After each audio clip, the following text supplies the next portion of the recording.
नमस्कार दोस्तों, मेरा नाम है अक्षय सलूजा। मैं हूं एक consultant optometrist. My specialities are basically RGP and scleral contact lenses and I also run a myopia control clinic at my place in Malviya Nagar, new Delhi. आज हम बात करने वाले हैं रिफ्रैक्टिव एरर्स के ऊपर कि कितने तरह का रिफ्रैक्टिव एरर्स होता है, मायोपिया, हाइपरमेट्रोपिया, सिलेंड्रिकल पावर क्या होती है और क्या क्या चीजें होती हैं। हम उसको डिकोड करने वाले हैं। एंड तक बने रहिएगा, ध्यान से सुनिएगा। एंड अगर आपको इन्फॉर्मेशन की पसंद आए तो do like and comment and share. शुरू करते हैं रिफ्रैक्टिव एरर्स के बारे में। तो नॉर्मल विजन जान लेते हैं पहले कि नॉर्मल विजन क्या होती है। नॉर्मल विजन बेसिकली जब हमारी जो लाइट रेज आप देख रहे हैं पहले डायग्राम पे, जब बिल्कुल बनता है बेसिकली जब लाइट रेज हमारी रेटिना पे फोकस होती हैं और हमारे को कोई एक आगे ना प्लस नंबर की जरूरत है ना माइनस नंबर की जरूरत है और लाइट रेज एकदम रेटिना पे फोकस हो रही है, तो तब हमें नॉर्मल विजन मिलती है, जिसे हम 6/6 विजन कहते हैं, जो हम चार्ट पे पढ़ाते हैं लास्ट टाइम।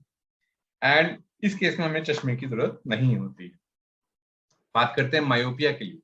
मायोपिया क्या होता है? Short sightedness. बेसिकली क्या है कि जो पर्दा है हमारा और जो लाइट रेज है, लाइट रेज जब पर्दे से पहले फोकस हो जाती हैं तो क्या होता है, हमें धुंधला शुरू होता है। धुंधला दिखना शुरू होगा तो हमें आगे करेक्टिव लेंसेज लगाने पड़ेंगे ताकि लाइट रेज जो पर्दे के आगे फोकस हो रही है ताकि वो पीछे फोकस हो जाए। कौन से तरह के लेंसेज लगेंगे? कनकेव लेंसेज, माइनस लेंसेज लगेंगे जो हम चश्मे में डालते हैं ताकि हम रेस को पर्दे पे फोकस कर पाए, उसे कहते हैं मायोपिया। अब आ जाते हैं हाइपरोपिया। क्या होता है? ये फार साइटेडनेस होती है। ये जब हमारी रेज पर्दे के पीछे पड़ती हैं, बेसिकली जब पर्दे के पीछे पड़ती हैं और रेटिना पे फोकस नहीं बनता है तो हम उसे हाइपरोपिया कहते हैं या हाइपरमेट्रोपिया कहते हैं। तो इस केस में हम प्लस लेंसेज लगाते हैं चश्मे में और रेटिना के ऊपर रेज फोकस होना शुरू हो जाती हैं और हमें क्लियर विजन दिखता है। एक और एज रिलेटेड जो है फिनोमिना कहते हैं, जिसे कहते हैं हम प्रेसबायोपिया। ये प्रेसबायोपिया क्या होता है? बेसिकली प्रेसबायोपिया क्या होता है, जब हमारी मसल्स, सीलियरी मसल्स जो हैं, जब हम कोई भी नजदीक का काम करते हैं तो हमारी जो आंख है वो फोकस करती है नियर के ऑब्जेक्ट्स पे। वो कैसे करती है? जो सीलियरी मसल्स आप देख रहे हैं ये कॉन्ट्रैक्ट एंड रिलैक्स करती हैं और लेंस जो है वो चेंज हो जाता है, इंक्रीज और डिक्रीज करता है ताकि वो नियर में हम फोकस कर पाए। अब जब ये एज रिलेटेड फिनोमेना के अंदर क्या होता है, एज रिलेटेड फिनोमेना में, कि हम नजदीक का जो काम कर रहे होते हैं हम उसको धीरे धीरे वो ब्लर होने शुरू हो जाता है at the age around 40 years. तो एवरेज बोलूं तो 38 to 45 years, but around 40 years ये धीरे धीरे ब्लर होना शुरू हो जाता है। इन सच केसेस हमें नजदीक के लिए प्लस नंबर की जरूरत पड़ती है, जिसे हम प्रेसबायोपिया कहते हैं। अब ये एक एज रिलेटेड फिनोमेना है जो सबको होना है। आप चाहे आपका नंबर दूर में माइनस का हो चाहे आपका नंबर दूर में प्लस का हो, तो प्रेसबायोपिया जो होता है वो सबको होता है। ठीक है, बात करते हैं एक बार स्फेरिकल पावर क्या होती है। स्फेरिकल पावर क्या होती है? स्फेरिकल पावर और सिलेंड्रिकल पावर में एक बार डिफरेंस जान लेते हैं कि दोनों में फर्क क्या है। दोनों में बेसिकली अगर हम देखें कि जो हमारा पुतली है, कॉर्निया है, अगर हम 360 डिग्रीज से रेज फोकस होके एक पॉइंट बना रही है फोकल प्लेन पे, तो स्फेरिकल लेंस की एक जरूरत पड़ती है हमारे को। और अगर हम सिलेंड्रिकल पावर की बात करें तो एक मेरिडियन के अंदर पावर होती है, पूरे 360 डिग्री इसमें पावर नहीं होती है। तो एक पर्टिकुलर एक्सिस होता है जिसके अंदर पावर होती है। तो जो पर्टिकुलर एक्सिस के अंदर पावर होती है यूजुअली हम उसके अंदर सिलेंड्रिकल लेंस लगाते हैं। तो ये हम एक प्रिस्क्रिप्शन है कि कैसे एक प्रिस्क्रिप्शन दिया जाता है, एक डॉक्टर आपको कैसे प्रिस्क्रिप्शन देते हैं।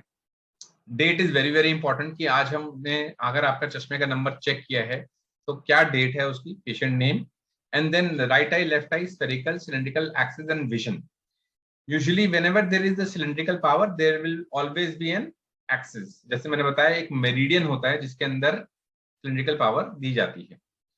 तो मान लेते हैं हमारा जो प्रिस्क्रिप्शन है -1 स्फेरिकल है, -1 सिलेंड्रिकल है और एक्सिस है 90 डिग्रीज और विजन है 6/6। सो इस तरह का जो पावर होता है उसे क्या कहते हैं? इस तरह का जो पावर होता है उसे बेसिकली कंपाउंड मायोपिया कहते हैं। कंपाउंड मायोपिया क्यों कहते हैं? बिकॉज स्फेयर भी माइनस में है, सिलेंड्रिकल भी माइनस में है, दोनों। मान लीजिए अगर सिर्फ आपकी आंख में -1 स्फेरिकल होता और सिलेंड्रिकल एक्सिस नहीं होता तो क्या होता, तो ये सिंपल मायोपिया होता। सिंपल मायोपिया क्या होता है बेसिकली, जब हमारे आंख में सिर्फ सिंपल पावर है, -1 स्फेरिकल। सो सिंपल पावर हो गया जिसमें सिर्फ स्फेरिकल है, कंपाउंड हो गया जिसमें स्फेयर प्लस सिलेंड्रिकल है। तो ये दोनों चीजें हमारी जो है कंपाउंड मायोपिया बनाती है। सिमिलर ऐसी अगर हम हाइपरोपिया की बात करें, अगर हमारी आंख में +1 स्फेरिकल पावर है तो वो सिंपल हाइपरोपिया हो गया या हाइपरमेट्रोपिया, दोनों सिमिलर चीज है। और अगर +1 के साथ +1 सिलेंड्रिकल आ गया एट एक्सिस, पर्टिकुलर एक्सिस कोई भी हम ले लेते हैं 90 डिग्रीज, तो ये कंपाउंड हाइपरमेट्रोपिया हो गया। सो जब दोनों प्लस में हो गए तो कंपाउंड, जब एक हुआ तो प्लस में तो हमारा सिंपल।